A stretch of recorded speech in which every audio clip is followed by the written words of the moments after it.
graça e a paz de nosso Senhor e Salvador Jesus Cristo esteja com todos. Amém. É uma alegria estar aqui nessa noite, nesse momento, para adorar a Deus, para honrar ao Rei dos Reis, Senhor dos Senhores. É muito bom podermos prestar a nossa gratidão. É muito bom estarmos reunidos como igreja. E Deus é digno. Lembre sempre disso. Deus merece. Deus merece que a gente o adore.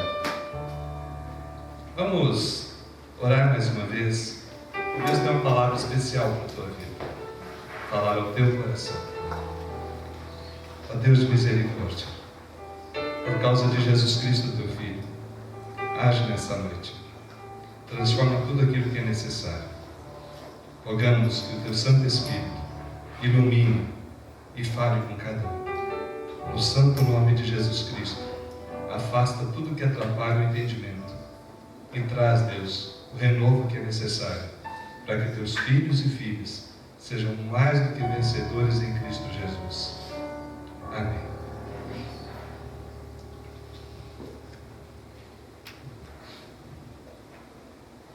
Ao receber o convite para estar falando nessa noite, comecei a pensar uma mensagem de Deus para a tua vida.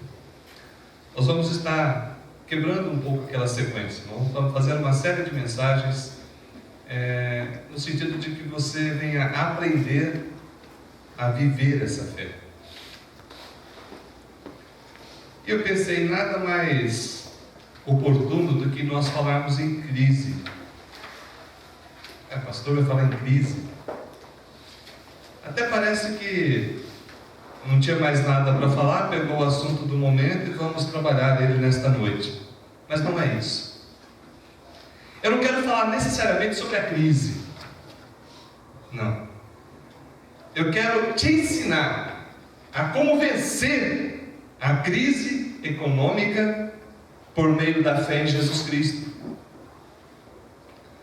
Não sei se você já se pegou nessa situação, ou talvez ao seu redor. Quantas vezes dizemos que cremos no Senhor, mas não vivemos aquilo que falamos? Não poucas vezes nós nos tornamos meramente religiosos no domingo à noite. Cumprimos um ritual religioso. Fechamos os olhinhos. Alguns sentem até arrepio. Mas não exercitam aquilo que a palavra de Deus ensina. Consequentemente, aquele ritual, ele fica vazio.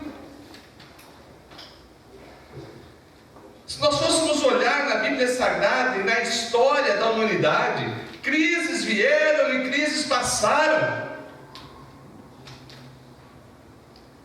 Não só crises em termos de catástrofes da natureza, mas crises financeiras.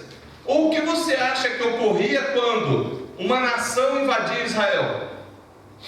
Eles invadiam para distribuir dinheiro? Eles invadiam para distribuir bens? Que nada. Eles invadiam para fazer os despojos, para espoliar os bens deles. Eles vinham para tirar o gado, o rebanho de ovelhas. Eles vinham para pegar o ouro, a prata, tudo que tivesse precioso e levar. Tanto é que não poucas vezes chegaram a levar os itens consagrados ao santuário de Deus. Certa vez levaram até mesmo a Arca da Aliança. Então, nesses momentos de dificuldade de Israel, eles tiveram que aprender algumas coisas. E se você for olhar na época de Jesus Cristo, também havia dificuldade. Não sei se você se recorda, mas na época do Senhor Jesus Cristo, a nação de Israel estava debaixo do domínio romano. E como que era esse domínio romano? Vivam as suas vidas, toca o barco, só que vai ter que pagar imposto. Ah, não quero pagar. Ah, você não quer pagar pouco? Então a gente toma tudo. Não vou falar que o imposto era pouco, mas a lógica era o seguinte: se não quer pagar, vinha o exército romano, tirava aquela pessoa, dava a terra dele para outra pessoa cuidar. Quando não matava, né? Em muitas circunstâncias matavam. Então nós podemos dizer que a época de Jesus Cristo também era um momento de crise econômica. Não era um momento tranquilo para o povo de Israel. Não era um momento tranquilo para os habitantes de Israel. Eu acho, é a minha percepção das Escrituras, que quando olhamos de ponta a ponta, nós temos vários momentos de crise econômica, de crise financeira narrado nela. O irmão falou agora há pouco que está fazendo um curso sobre finanças, o seu curso chamado CRAU. E lá nós aprendemos que dinheiro é algo tremendamente espiritual. A Bíblia tem milhares de versículos que falam sobre finanças, direta ou indiretamente. O irmão já deve ter visto isso. 2.272 vezes no Novo Testamento. 2.200? Aonde? Só no Novo Testamento. Peraí, Deus se preocupa com dinheiro? A ideia não é Deus se preocupa com dinheiro. A ideia é que Deus se preocupa com a tua vida integralmente, não só uma parte. Pois bem, Jesus Cristo sabe da tua necessidade? Eu creio que sim. E Ele tem uma palavra para a tua necessidade? Eu creio que sim. E nós vamos aprender nesta noite, através da palavra de Deus, alguns princípios que, se você obedecê-los, vão ocorrer mudanças na tua vida. Consequentemente, vai ter diversas mudanças. Vão ter diversas mudanças. Abra, por favor, a palavra de Deus no Evangelho conforme escreveu Lucas, no capítulo 22. Boas novas de Jesus Cristo, conforme escreveu Lucas, capítulo 22.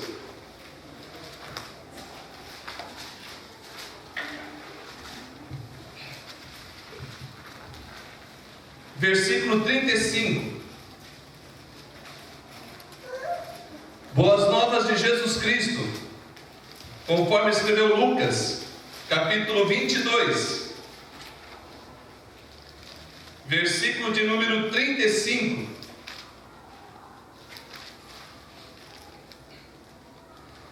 Diz assim a palavra de Deus: a seguir Jesus lhes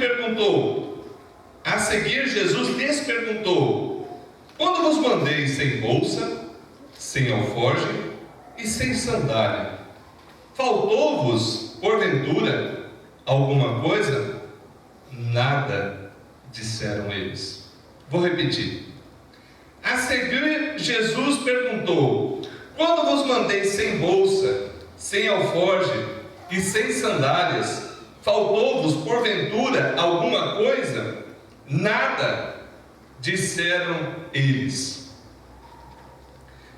Meus queridos, Jesus havia enviado 72 pessoas para realizar uma obra missionária. Isso está lá no Evangelho de Lucas, no capítulo 10. E deu autoridade para que eles estivessem anunciando o reino de Deus, curando enfermos, expulsando demônios. E enviou de 2 em 2 para que eles realizassem essa tarefa. E ao enviar, falou: olha, não levem nem bolsa, nem sandália. Em outra passagem, em outro evangelho, diz: diga ao trabalhador do seu salário. E eles regressaram todos contentes, falando: Senhor, que maravilha tem acontecido. Mas o que foi que aconteceu? Como se ele não soubesse. Olha, até mesmo os demônios nos submetem em teu nome. Mas não fiquem felizes por causa disso. Fiquem felizes porque o seu nome está escrito no livro da vida. E aqui em Lucas 22 é dada uma nova nuance para aquela passagem. Jesus diz o seguinte: quando eu mandei vocês e falei que não precisava levar nada, faltou alguma coisa? Evidente que Jesus não estava negando a sua onisciência. Ele sabia que nada tinha faltado, mas era necessário que eles refletissem, era necessário que eles pensassem. É verdade, Jesus nos mandou, a gente foi, a gente obedeceu e nada faltou. Eu sei que esse nada é muito amplo, Mas nós poderíamos dizer o seguinte: nada do que é necessário faltou. E aí começa a tomar um outro rumo essa frase. Porque o Senhor é aquele que supre o seu povo. Nós vemos aqui no contexto que Jesus está falando: olha, eu vou ser morto, eu vou ser perseguido, vou ser maltratado, vou ser crucificado. Então agora a situação é outra. Naquela época nada faltou, então agora se você tem tal coisa, pegue, se você tem a espada, pegue.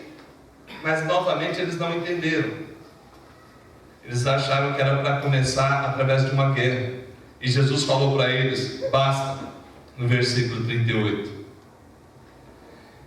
Meu irmão, minha irmã, você que nos acompanha pela internet, quais são os princípios de Deus para você vencer uma crise financeira? Quais são os princípios da palavra de Deus para que você, em meio às crises, sejam financeiras, sejam crises de conflito, você possa ser vitorioso? Eu quero que nesta noite você aprenda, e aprendendo você viva, e vivendo você testemunhe. Primeiro deles, compreender que nem sempre o Senhor te livrará da crise. Repito, nem sempre Deus vai te livrar da crise, mas em meio a ela, Ele também se faz presente na tua vida. Ah, Deus, eu não quero passar aperto financeiro, eu não quero passar aperto financeiro, até que acontece um aperto financeiro. Bom, Deus ouviu tua oração ou não? Ouviu.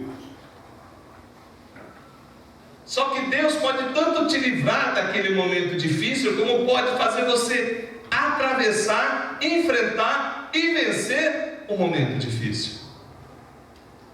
Já tinha parado para pensar nisso?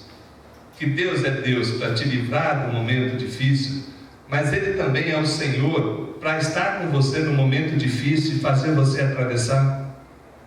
Vamos pensar na história de Israel.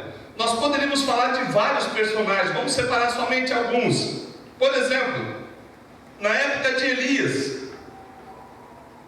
houve momentos difíceis, momento de fome, momento onde havia uma crise financeira estabelecida, e Jesus foi mandado na casa de uma viúva.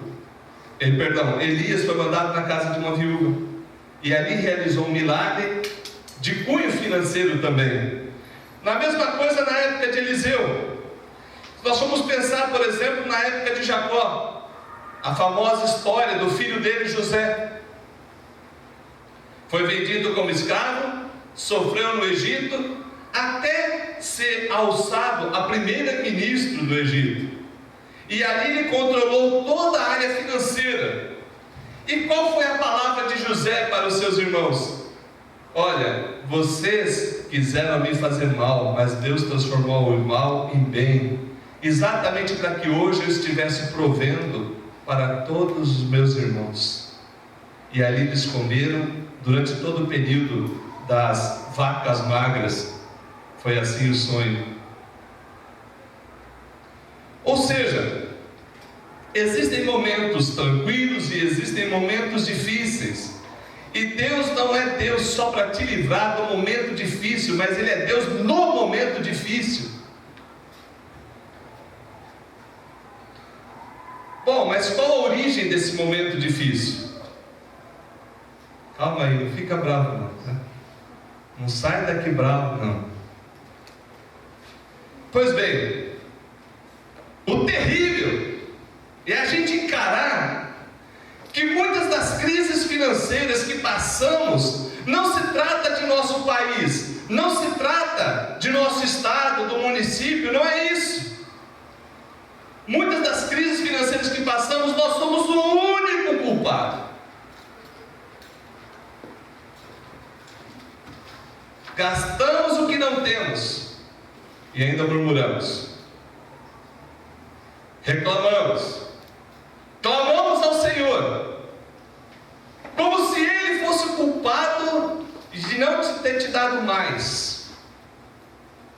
E eu te digo uma coisa, que se Ele tivesse te dado mais, Ele tinha fundado mais ainda. Porque o descontrole parece uma sanguessuga, não tem freio. Se você gastou 10 mil, você vai gastar 20 mil se você tiver também. E vai falar que tudo que você comprou era necessário. Olha, eu precisava disso. Eu precisava desse sapato novo, eu precisava desse carro zero. Tudo é uma necessidade para você se auto-justificar de seu erro.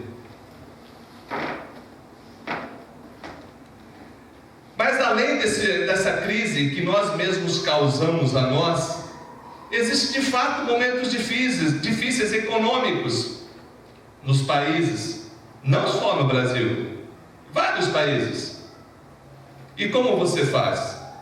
Primeira verdade, você tem que pôr na sua cabeça: Deus não é obrigado a te livrar da crise, mas Deus se faz presente no meio da crise. Assim nós percebemos em várias passagens das Escrituras. Por exemplo, quando Deus proveu o maná no deserto, o que tinha para comer? Nada. E uma multidão enorme para alimentar. Deus mandou pão do céu. Era tipo uma semente que caía do céu, eles colhiam e aquilo era a provisão para a vida deles, mostrando que quem sustentava aquele povo era Deus. Não era o seu bolso, não era o mercado, era a mão de Deus provendo tudo o que eles necessitavam. Aí eles começaram a reclamar. Falaram: olha, eu estou com saudade do Egito, lá tinha alho, lá tinha outras coisas, estou cansado de comer esse pão. Tudo bem, vocês querem o quê? Quem me dera que tivesse um churrasco, uma carne. Então tá, vocês vão comer carne até morrer. E morreu uma multidão. Isso está lá em Números 11, depois você vê em casa. Deus fez com que chovesse no arraial do povo de Deus codornizes, tipo uma galinhazinha. Eles mataram, assaram, comeram, e muitos morreram de tanto comer. Mas Deus fez o mal para eles? Não, Deus deu o que eles pediram sem sabedoria, porque começaram a reclamar de que Deus não era suficiente para suprir a vida deles. Primeira verdade, Deus está presente conosco no meio da crise. E o que eu faço com isso? Vamos para a segunda. Eu devo agir com a fé certa, a fé com base na palavra de Deus. Certa vez eu disse aqui numa escola dominical e um dos jovens ficou assustado. E repito,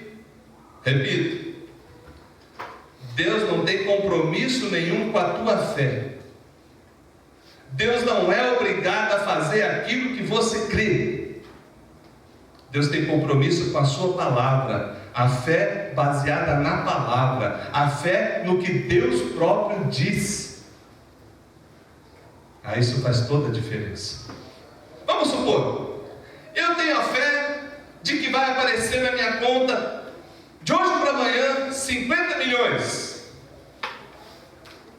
Aí o outro poderia dizer: pastor, eu tenho a fé que a polícia vai te convocar na terça-feira. Vai aparecer 50 milhões na conta.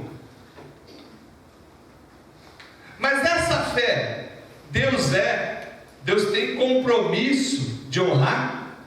Não tem. Mas pastor, é a minha fé. É uma fé que não tem base no que Deus diz. Consequentemente, Deus não precisa e não vai honrar. Agora, as ricas e preciosas promessas dele na Bíblia, que são muitas, nenhuma delas falhará. Repito, nenhuma. Por isso é necessário que você haja de acordo com a fé certa. Por exemplo, o Senhor é a minha luz e a minha salvação. De quem terei medo? O Senhor é a fortaleza da minha vida. A quem temerei? É uma fé que o salmista tinha. Que se Deus é a fortaleza da sua vida, não precisa temer ninguém.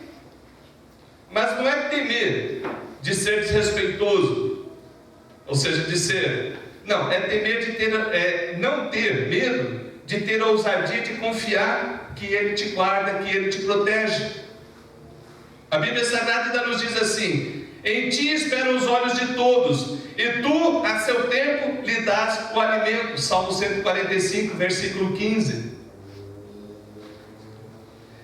Quem é o provedor da minha vida? É o meu braço forte ou Deus? Se Deus é o provedor, eu confiarei, porque a palavra de Deus me diz. Olha a diferença. Olha a diferença entre aquilo que você exerce fé na tua mente, imaginação tua, e aquilo que Deus diz e você crê no que Deus diz. A pergunta é: você acredita nas promessas de Deus? O que Jesus estava perguntando para aqueles discípulos? Quando eu fiz assim, assim, assim, e vocês foram sem nada, alguma coisa faltou? Não, Senhor, não faltou nada. Em outras palavras, Jesus estava dizendo: eu cuidei de vocês, eu provi para vocês. Mas como que Deus prove? Como? Deus move céus e terra para fazer chegar até você, e isso eu entendo um princípio bíblico de transferência. Não tem nada novo nos céus e na terra. Tudo que Deus criou existe. Depois dele nada foi criado, tudo foi transformado. Então Deus pega, transfere do Hélio para fulano, do fulano para o outro, do outro para o outro, tira desse e põe nesse. Deus exalta e Deus abate. Deus faz com que as riquezas na terra sejam movidas aonde Ele quer, da forma que Ele quer. Nação que era super poderosa, de repente entra numa crise tremenda e acaba o seu poder. Seu poder era palha, não poderia vingar. Agora aqueles que estão firmados no Senhor, confiando no Senhor e nas suas promessas, podem dizer: o meu Deus é o meu baluarte, em quem confio, a quem temerei. Eu tenho a confiança em Deus, eu acredito que Deus é o Deus que supre, é o Jeová Jiré, é aquele que prove a minha vida.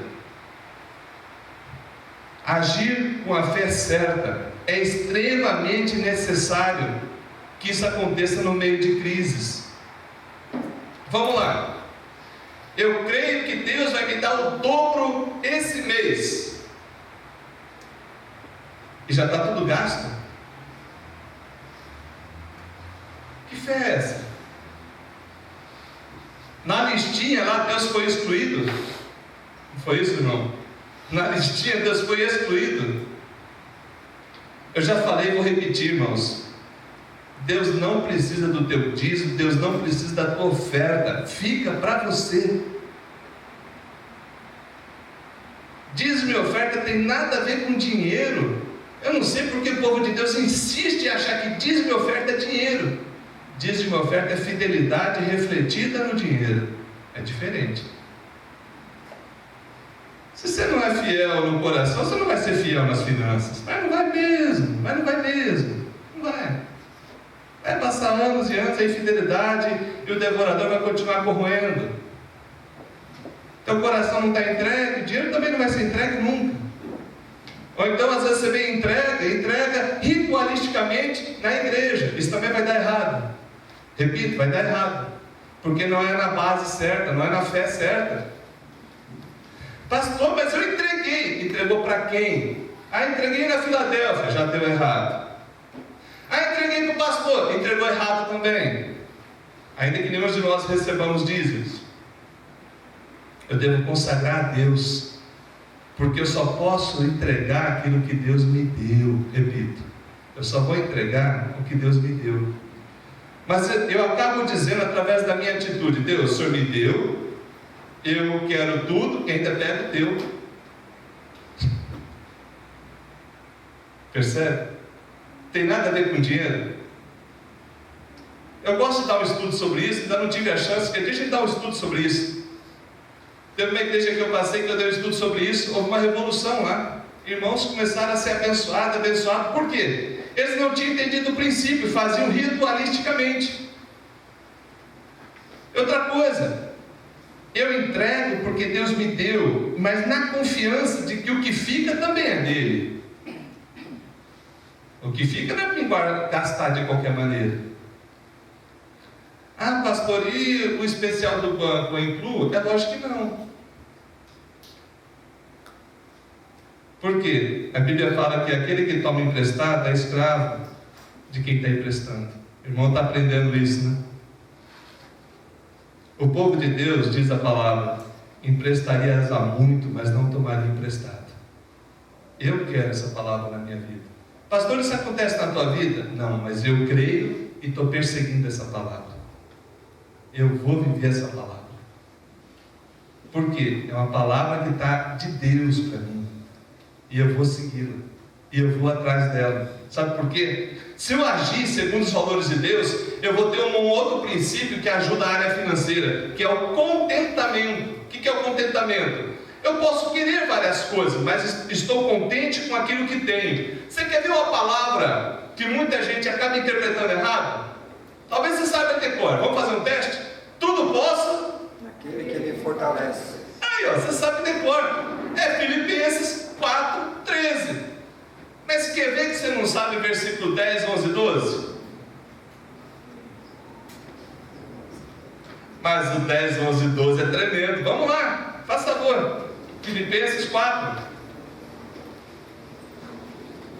Versículo 10, 11 e 12.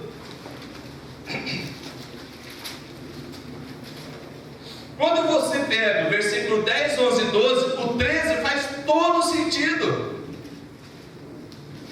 Abra aí, por favor, Filipenses 4.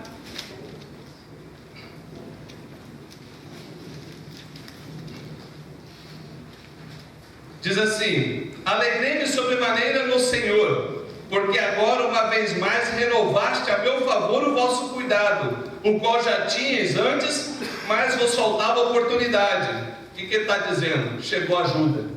É isso que ele está dizendo. Chegou ajuda. Estava difícil. Deus proveu. Versículo 11. Digo isto, repita aí, ó, presta atenção, versículo 11. Digo isto não por causa da pobreza. Apóstolo Paulo, ele não cria, tadinho, ele era pobre. Oh, dó, fiquei com dó agora dele. É isso? Presta atenção, olha a Bíblia aí. Digo isto não por causa da pobreza, porque aprendi a viver contente em toda e qualquer situação. Só vocês, versículo 11, leiam. Digo isto não por causa da pobreza, porque aprendi a viver contente em toda e qualquer situação. Tem mais, escuta aí, ó. Tanto sei estar humilhado, como também ser honrado. De tudo, em toda circunstância já tenho experiência, tanto de fartura como de fome, assim de abundância como de escassez. E aí que vem: tudo posso naquele que me fortalece. Com Deus fortalecendo a minha vida, a crise é nada, eu saio do outro lado. Aleluia. É gostoso esse versículo quando você pega no contexto, querido. É Paulo falando: eu já passei perreio, eu já passei dificuldade, eu já passei fome, eu já fui perseguido, eu já fui náufrago, eu já fui preso. Mas uma coisa eu fiz: eu tirei lição de tudo isso e aprendi a viver contente. Parei de ser um murmurador, parei de ficar reclamando, parei de ser o propagador da crise. Outro dia, conversando com alguns irmãos, eu falei: o pior que a crise financeira é a crise mental. É a crise mental. Às vezes o teu salário é o mesmo, teve até um aumentinho, você está tranquilo, está tendo serviço, mas você começa a viver o espírito da crise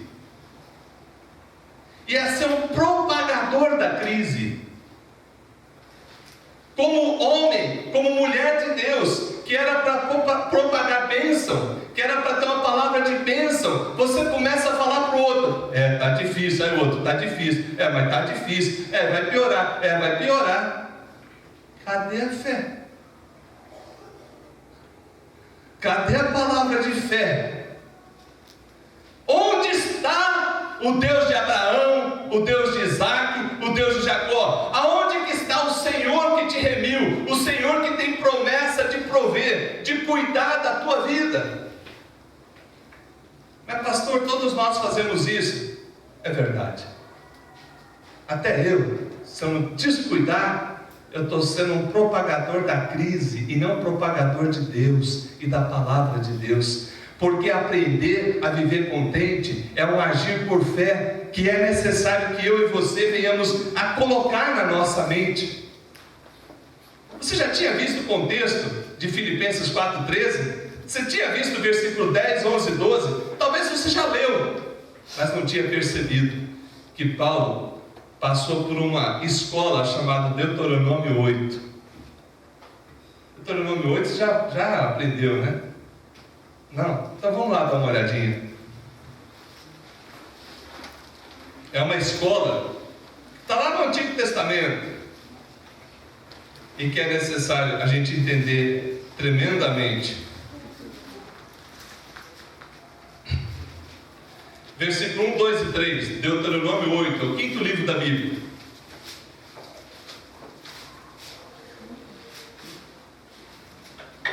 Diz assim a palavra do Senhor, Deuteronômio 8, versículo 1, 2 e 3.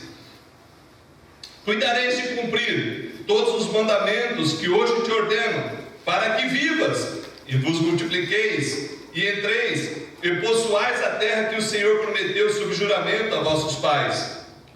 Recorda-te de todo o caminho pelo qual o Senhor teu Deus te guiou no deserto estes 40 anos, para te humilhar, para te provar, para saber o que estava no teu coração, se guardarias ou não os seus mandamentos. Ele te humilhou e te deixou ter fome, e te sustentou com maná, que tu não conhecia, nem teus pais o conheciam, para te dar a entender, presta atenção, que não só de pão viverá o homem, mas de tudo que procede da boca do Senhor viverá o homem. Aleluia! Que maravilhoso! Deus está dizendo o seguinte: tem hora que vem a luta, tem hora que vem a dificuldade, e nessa escola, se você encarar com fé, você vai ser aprovado. Mas pastor, Deus não faz eu passar fome, Deus não faz eu passar perreio. Deus não faz, mas pode permitir. E nessa permissão de Deus é exatamente o momento que Ele vai trabalhar a tua vida. Quem era Paulo? Fariseu. Ele tinha um certo status? Tinha. E ele considerou tudo aquilo perca por causa do Evangelho. Ele perseguia os cristãos. Aí ele passou a ser perseguido. E por causa dessa perseguição, teve um momento que ele teve tranquilidade, mas teve um momento que não. Teve um momento que ele teve fartura, mas teve um momento que ele passou fome. Outra característica que a gente precisa ter no momento de crise: adaptar-se. Ou usando uma palavrinha que está muito bonita, né? Uma palavrinha bonita da moda aí, resiliência. Acho linda essa palavra, mas significa muito pouco para a grande maioria. É o ato de você se adequar a uma realidade e sair do outro lado e vencer. Eu prefiro usar a palavra adaptar-se a uma nova realidade. Se antes você gastava 1.000, agora não vai dar para gastar 1.000. Se vira. Entendeu até aqui? Diga amém se você entendeu, senão amém? Amém. Certo, vamos para adiante. Adaptar-se a uma nova realidade. O Senhor estava falando lá para aqueles 72 que foram mandados de 2 em 2 em Lucas 10. Em Lucas 22 ele está falando: quando eu mandei vocês fez nada, faltou alguma coisa? Não, então agora vocês vão se adaptar. Pega a bolsa, pega o alforje, pega a sandália, pega a espada, que a coisa vai ficar difícil. Quantos irmãos acham que Deus só tem uma bênção? Estou cansado de ver isso. Pastor, um dia, lá na minha vida, há 20 anos atrás, Deus me abençoou. Só tinha uma bênção na tua vida? Dor. Não é que Deus só tinha uma bênção, é que você parou de enxergar a multiforme graça de Deus. De que Ele tem uma bênção diferente. E uma bênção diferente pode ser, não só Ele te dá o dinheiro, mas te dá a condição de você se adaptar. Ah, pastor, isso eu não quero. Ah, filho, então talvez esse deserto vai ser maior. Porque Deus, quando prova, é para você ser aprovado. E você precisa entrar para a escola de Deuteronômio 8 e entender que nem só de pão viverá o homem, nem só de luxo e conforto, mas viverá da presença, do poder, da unção, da bênção de Deus, que faz com que o muito se torne pouco, mas o pouco se torne muito, com a bênção de Deus. Ah, pastor, eu não quero isso. Não é questão de querer, filho. Nessa vida você vai passar por isso. E se você não entender, você vai sofrer à toa. Você não vai crescer. Você não vai ser uma pessoa mais madura, mais forte. Talvez você não vai conseguir falar o que disse Paulo: aprendi a viver contente. Mas quantos e quantos irmãos passou no dia: ah, pastor, está difícil, está difícil, está difícil. Tem como a igreja emprestar uma? A igreja não é banco não, irmão, misericórdia. A igreja nem pode fazer isso. Mas pastor, então empresta o senhor. Eu falei: também não tem não, irmão. Vai emprestar não, tem que cuidar da minha família, olha lá. Queridos, é lógico que a gente deve se ajudar um ao outro, mas eu não sei se ajuda a te arranjar. Percebe que se você vai ter que se adaptar, é uma nova realidade. Outra coisa, tem irmãos que já fugiram da realidade faz tempo. Ele ganha 1.000 e gasta 2.000 todo mês. Vai quebrar. E não é profecia não. Repito, não é profecia não. Ah, mas Deus proverá. Deus proverá o quê? Se não é fiel no pouco, como é que Deus vai te colocar sobre o muito? Se no pouco que Deus te dá, você gasta errado, você estoura tudo, como é que Ele vai te dar mais? Deus não é doido não, querido. Você precisa entender isso. Se você está administrando errado o pouco, por que Deus vai te dar mais? Começa a ser fiel no pouco. E a Bíblia diz: sobre o muito te colocarei. Começa a mostrar para Deus capacidade de se adaptar e gerenciar o que Ele te dá, para que Ele veja que você é um mordomo fiel e que sabe cuidar das coisas que Ele põe diante de você, na tua mão, seja financeiro, seja família, seja o restante. Adaptar-se é outra palavra que a gente precisa entender no meio das crises. E isso é de Deus. Repito, é de Deus. Ele estava falando para aqueles lá, no 72: eu mandei sem nada e eu provi. Então agora, Senhor, você não vai prover? Vou, mas de outra forma, de outra maneira. Deus não tem uma bênção só. Deus não tem só um jeito de abençoar. Entendeu isso? Adiante. Pois bem, eu havia conversado com o pastor Anísio, com o conselho, e falei: a gente precisa ensinar mais nosso povo a andar por fé. E nós queremos fazer isso com essa igreja. Porque sem fé é impossível agradar a Deus. Se eu não estou com a fé bíblica, a fé no que Deus diz, eu não tenho como agradá-lo. Vamos dar o exemplo hoje do culto. Você se achegou ao salão de reunião e você veio para cantar os cânticos e para ouvir o pastor. Isso não é fé. A fé diz: eu vou adorar o meu Deus junto com os meus irmãos, e vou prestar honra e glória ao Rei dos Reis, Senhor dos Senhores. Não importa a roupa do outro, não importa o jeito que ele está, não importa se uma música destonou, não importa se o pastor falou uma palavra ou outra no português errado, Deus me livre, mas a gente está sujeito. Eu vou adorar o meu Deus. Essa é a fé bíblica. Eu vou, junto com os meus irmãos, adorar a Deus. Então repare, irmãos, o quanto é importante você ter uma atitude de fé.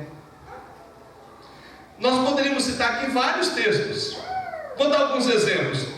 Porque também foram anunciadas as boas novas, como se deu com eles. Mas a palavra que ouviram não lhes aproveitou, visto não ter sido acompanhada pela fé naqueles que a ouviram. Onde está escrito isso? Hebreus 4, falando do quê? Dos espias, que ao irem verificar a terra prometida, mandou os príncipes, os cabeças de cada tribo. Era como se a gente falasse o seguinte: vamos aqui no conselho, os diáconos, vamos olhar um novo templo, para que a gente faça um templo maior e sirva melhor os irmãos. Aí, de 20 que vai lá, 2 falam: olha, Deus vai dar esse lugar para a gente. Os outros 18, você está doido. É muito difícil. Percebe? Dos que foram espiar a terra, só Josué e Caleb entraram. Porque os outros falaram: olha, a terra tem gigante. Era verdade, a terra tinha gente grande? Tinha exército poderoso? Tinha. Mas Josué e Caleb, ao invés de ficarem orando, olhando a situação, ao invés de ficarem olhando a crise, eles propagaram: eia, Deus é conosco, Deus vai nos dar a terra prometida, porque é promessa dele. Olha a diferença, é promessa dele, e eu vou agir por fé, e nesse agir por fé, eu entro na promessa de Deus. Queridos, nós temos várias outras passagens, mas quando a Bíblia fala que sem fé é impossível agradar a Deus, e que a fé é a certeza das coisas que se esperam, o Senhor Jesus convoca eu e você a sermos propagadores da fé. A Ana vai conversar lá no serviço. Alguém puxa a conversa com você, irmã. Ana, está difícil, né? E Ana, está difícil. A coisa vai ficar pior. Vai ficar pior. Oh, mas não, você acha que vai ter jeito? Está muito difícil, acho que não vai ter jeito. Aí um dia descobrem: você é crente, Ana? Credo. Que crente é esse? Eu vou procurar uma palavra boa, só tem palavra ruim. A Ana deveria falar assim: olha, eu sei que está difícil, mas com Deus a gente vence. Consegue, Ana? Eu sei que está difícil, mas com Deus eu vou me adaptar. Eu vou enfrentar. Eu vou vencer. O triste, meus irmãos, é que o inimigo tem levado muitos de nós, em muitas circunstâncias, a propagar o mal e não o bem. Quando alguém chega para falar dos nossos governantes, aí você emenda, e ainda fala: a gente tem que orar, mas depois de falar meia hora mal, pega aquela meia hora que você falou mal, faz oração, junto com quem está ali, vem de falar meia hora, 1 hora aqui mal dos governantes. Vamos cumprir a palavra que diz que a gente tem que orar por eles. Mas peraí, a palavra tem uma promessa? Tem? Você já viu essa promessa? Não. A palavra diz que a gente deve orar pelas autoridades para que tenhamos vida mansa e tranquila. Se o tempo tumultuou, possivelmente o povo de Deus só está falando mal, não está orando. Pastor, está exagerando. Não sei. Analisa você.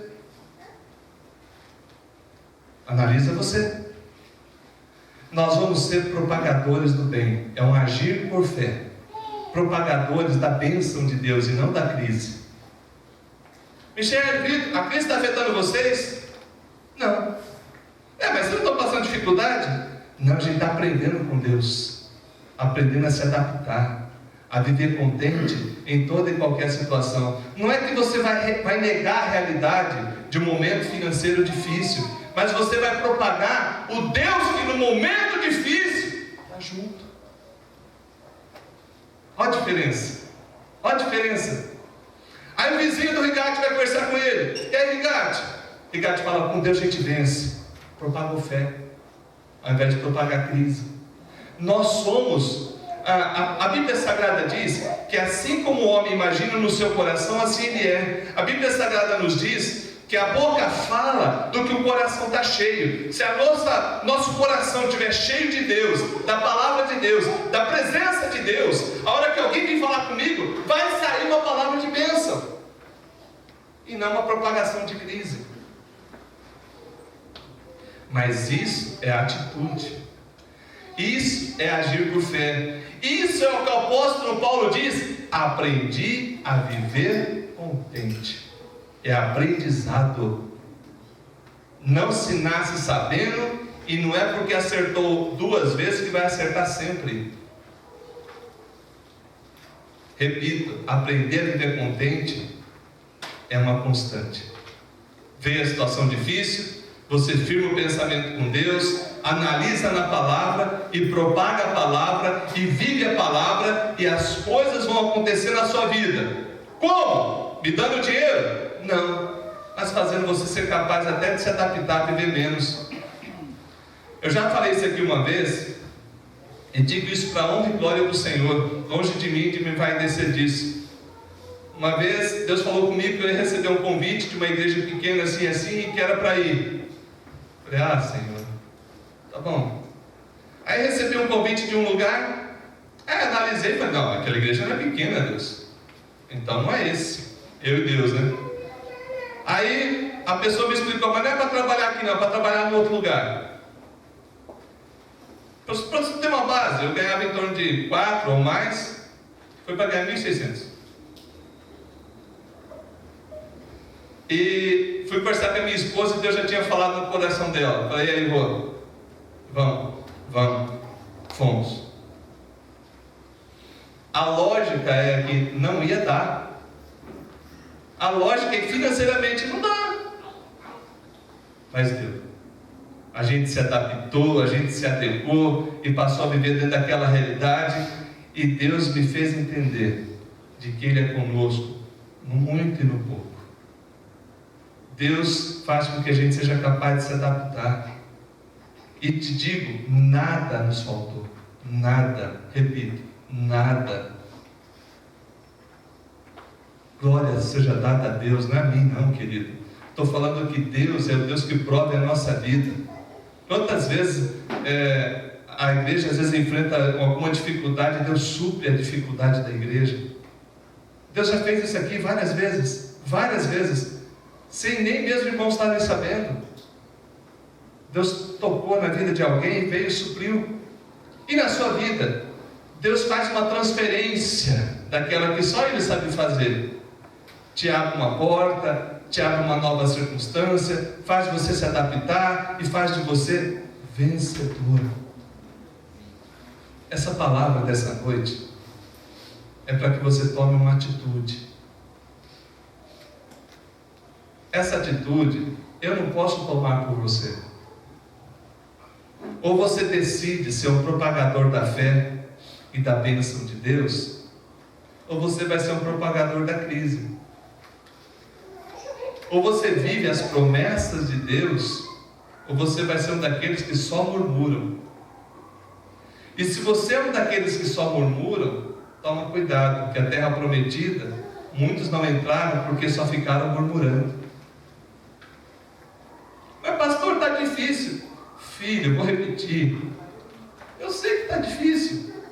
Não é só para você não, um monte de gente. Onde está o teu Deus? Perto ou longe? Vive isso aí. Vive isso. Meu Deus é comigo. Eu vou vencer. Eu vou me adaptar.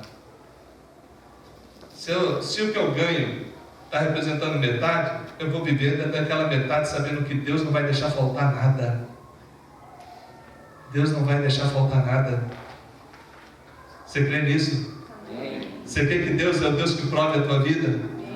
Você crê que Deus vai te dar o poder de se adaptar de uma nova realidade? E que nessa nova realidade você vai crescer tremendamente, querido. Você vai crescer. Você vai crescer no conhecimento, na intimidade. E por que não? Até financeiramente. Não estou descartando isso não, querido. Não estou descartando Deus abrir uma porta que você cresça economicamente. Mas eu estou falando que o nosso busca, o nosso alvo não é esse. O nosso alvo é a intimidade com Deus que vai fazer eu vencer no muito e no pouco. Você vai ser vencedor também no pouco, querido. Aquilo que você acha pouco, com Deus vai ser muito. Vai ter transformação na tua casa.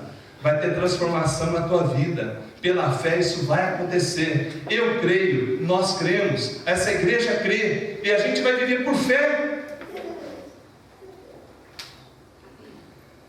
Nós queremos encerrar agora orando. Quero convidar os presbíteros que vêm aqui à frente. A gente vai estar orando. E então vamos fazer o seguinte: a gente vai orar de forma geral pela nossa nação. A gente vai orar pelo nosso estado, pela nossa cidade. E depois nós vamos orar individualmente por tua vida. Talvez durante essa mensagem aqui, o Espírito de Deus falou ao teu coração várias coisas que você precisa encarar. Precisa vencer. E não está tendo forças para vencer. E essa palavra que você já conhece, parece que nunca acontece contigo. Então a gente vai orar também por isso. A gente vai orar para que aconteça uma transformação na tua mente, na tua atitude, para que o poder de Deus venha sobre você, dando condições de você viver uma nova realidade com a bênção especial dele, especial sobre você, sobre a tua vida, sobre a tua casa, sobre as tuas finanças. Mas também nós vamos orar por uma coisa aqui: se você quiser, para que você seja um propagador da palavra de bênção e não da crise. Eu vou pedir a Deus, mas é necessário que você queira isso, que você saia daqui com essa atitude. Alguém puxou a conversa com a Juliana: eu sou de Deus e tenho palavra de bênção. Essa é a fanática. Meu Deus, tem coisas boas para a nossa vida. Amém? Fique em pé em nome de Jesus. Nós vamos orar agora pela nossa nação. Vamos orar pelo Estado, orar pelos nossos governantes, orar por todos aqueles que estão investidos de autoridade e que tomam decisões em nosso nome. Tá? E depois nós vamos fazer uma oração especial sobre o rebanho que aqui está, sobre essa igreja. Ó Deus, segundo a tua palavra, nós agora intercedemos pelas autoridades constituídas. Intercedemos pela presidência da República, pelos governos estaduais, os governos municipais, as câmeras legislativas, o Senado, o Poder Judiciário, os policiais. Oramos por todos aqueles, meu Deus, que o Senhor investiu de autoridade e que tomam decisões em nosso nome, ou executam essas decisões. Meu Deus, a tua palavra nos ensina a que venhamos a orar a ti pela cidade aonde o Senhor nos colocou, para que haja paz, para que haja prosperidade. Por isso, meu Deus, oramos para que repreenda toda ação do mal, todo agir desonesto, tudo aquilo que não te agrada seja repreendido e afastado desses órgãos, dessas pessoas, dessas vidas. Rogamos também que a manifestação do teu amor ocorra e que elas conheçam a ti. Ó Deus de misericórdia, sara a nossa nação. Clamamos ao Senhor, meu Deus. Clamamos ao Senhor, que é o Todo-Poderoso, é o Senhor que pode fazer isso. Nós não cremos, Deus, que essa mudança seja possível do ponto de vista de mera ação humana. Nós cremos que é o Senhor, Deus, que pode sarar a nossa nação. Por isso, Deus, intervenha, faça, meu Deus, prodígio e maravilha. Perdoa os pecados dessa nação, meu Deus. Perdoa os nossos governantes. Perdoa, Deus, tudo aquilo que estiver errado em nossa nação. E sara, meu Deus, a nossa terra. Nós oramos pela paz. Oramos para que ocorra a manifestação do Senhor em cada uma dessas instâncias. Oh Deus, aleluia, glórias a ti, Senhor. Agora, meu Deus, oramos por cada irmão, cada irmã, cada amigo, cada visitante, cada pessoa que está acompanhando essa mensagem. Em nome de Jesus, retira toda tristeza, toda amargura, todo sentimento proveniente da crise, tudo aquilo que não provém de fé, seja retirado, tudo aquilo que a tua palavra não conduz, seja afastado. E meu Deus, coloque em nossos lábios louvores ao Senhor, palavras de fé em meio a tudo aquilo que ainda não vemos. que pela fé nós queremos andar, e que os nossos lábios, meu Deus, venham propagar isso. Oh Deus, perdoa quando a gente só fala besteira e fica murmurando. Oh Jesus, tem misericórdia, tem misericórdia. Quando dizemos que servimos ao Deus vivo, e no nosso lábio não é isso que sai, Pai. Tem misericórdia, tem misericórdia. Purifica cada um que nesse instante pede o milagre do Senhor, o milagre de viver por fé, o milagre de se adaptar, o milagre de administrar corretamente aquilo que o Senhor põe em suas mãos. Oh Deus, o Senhor não tem dado pouco não, Pai. Pelo contrário, o Senhor tem dado o suficiente, mas às vezes a gente faz errado. Tem misericórdia, Deus. Oh Deus, nos ensina a viver contente em toda e qualquer situação. Nos ensina a andarmos por fé. Nos ensina a nos adaptarmos, porque nós queremos ser aprovados. Nós não queremos ser um povo incrédulo, um povo que não vive a fé que o Senhor pede. Oh Deus, aleluia. Obrigado porque a Tua palavra nos ensina isso. E pela fé, Deus, nós queremos viver. Fala conosco, Pai. Fala conosco. Espírito Santo de Deus, fala conosco. E leva, Deus, essa palavra a cada momento em nossa vida, para que sejamos um canal de bênção para aqueles que sofrem. Um canal de bênção para nossa família em toda circunstância. Oh Deus, aleluia. E agora, amados irmãos, que a graça de nosso Senhor e Salvador Jesus Cristo, o amor de Deus, nosso Pai, o consolo, o conforto e a presença do Espírito Santo esteja com todo o povo de Deus, hoje e sempre. Amém. Sentarmos.